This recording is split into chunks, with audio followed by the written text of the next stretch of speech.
అమ్మవ్వడానికి పడే నొప్పిని చూశావ్. చేతులెత్తి మొక్కుతావ్. కాని అమ్మాయి అయినందుకు పడే నొప్పి గురించి ఎప్పుడైనా ఆలోచించవా? యుద్ధంలో రక్తముంటే ఇక్కడ యుద్ధం రక్తంతోనే మొదలవుతుంది. మనిషి జన్మ అద్భుతం. దాని వెనుక కష్టమే అమ్మతనం. పీరియడ్స్ అంటే అంటరానితనం కాదు, అమ్మతనం. పురిటి నొప్పి ఒక్కసారే, కాని ఆ పురుడికి కారణమైన నొప్పి ప్రతి నెలా ఉంటుంది.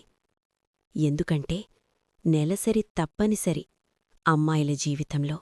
జంతుబలుల పేరిట ప్రాణం తీసిన రక్తంతో అపపవిత్రం కాని దేవాలయ ఆవరణం ప్రాణం పోసే రక్తంతో అయిపోయిందేంటో కలుషితం.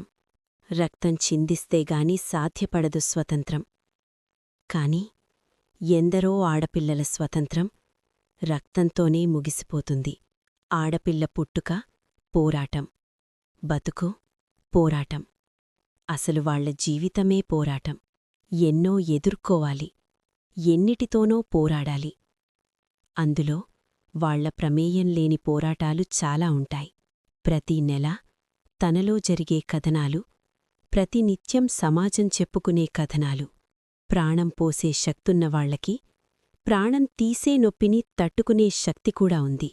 అందుకేగా ప్రతి నెల ఆ 5 రోజులు బాధ, నొప్పి, కోపం, చిరాకు, నిస్సహాయత, అసహ్యం, ఇలా ఎన్నో ఇమోషన్స్ అన్నిటినీ భరిస్తారు.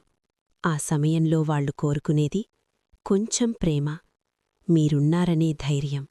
అమ్మ కావడం అదృష్టమైతే అమ్మాయిగా పుట్టడమే వరమేమో. ప్రాణం పోసే శక్తున్నది వాళ్లకేగా. ప్రాణంగా ప్రేమించి చూడు, వాళ్ల ప్రాణంతో పాటు ఇంకొన్ని ప్రాణాలు కూడా ఇస్తారు. స్త్రీ ప్రకృతి స్వరూపం. ప్రతీ నెలా స్త్రీ అనుభవించే ఆ 5 రోజుల నొప్పులు కేవలం శారీరక బాధ మాత్రమే కాదు, అది ఒక కొత్త ప్రాణానికి పునాది. దానిని అశుద్ధమని దూరం పెట్టడం కాదు, గౌరవించడం నేర్చుకుందాం. ఎందుకంటే ఆ రక్తం లేకపోతే ఈ సృష్టే లేదు. ఇలాంటి హృదయాన్ని తాకే కథలు మిస్సవ్వకూడదంటే ఇప్పుడే moonlight fairy tales studio Telugu ఛానల్ని సబ్స్క్రైబ్ చెయ్యండి.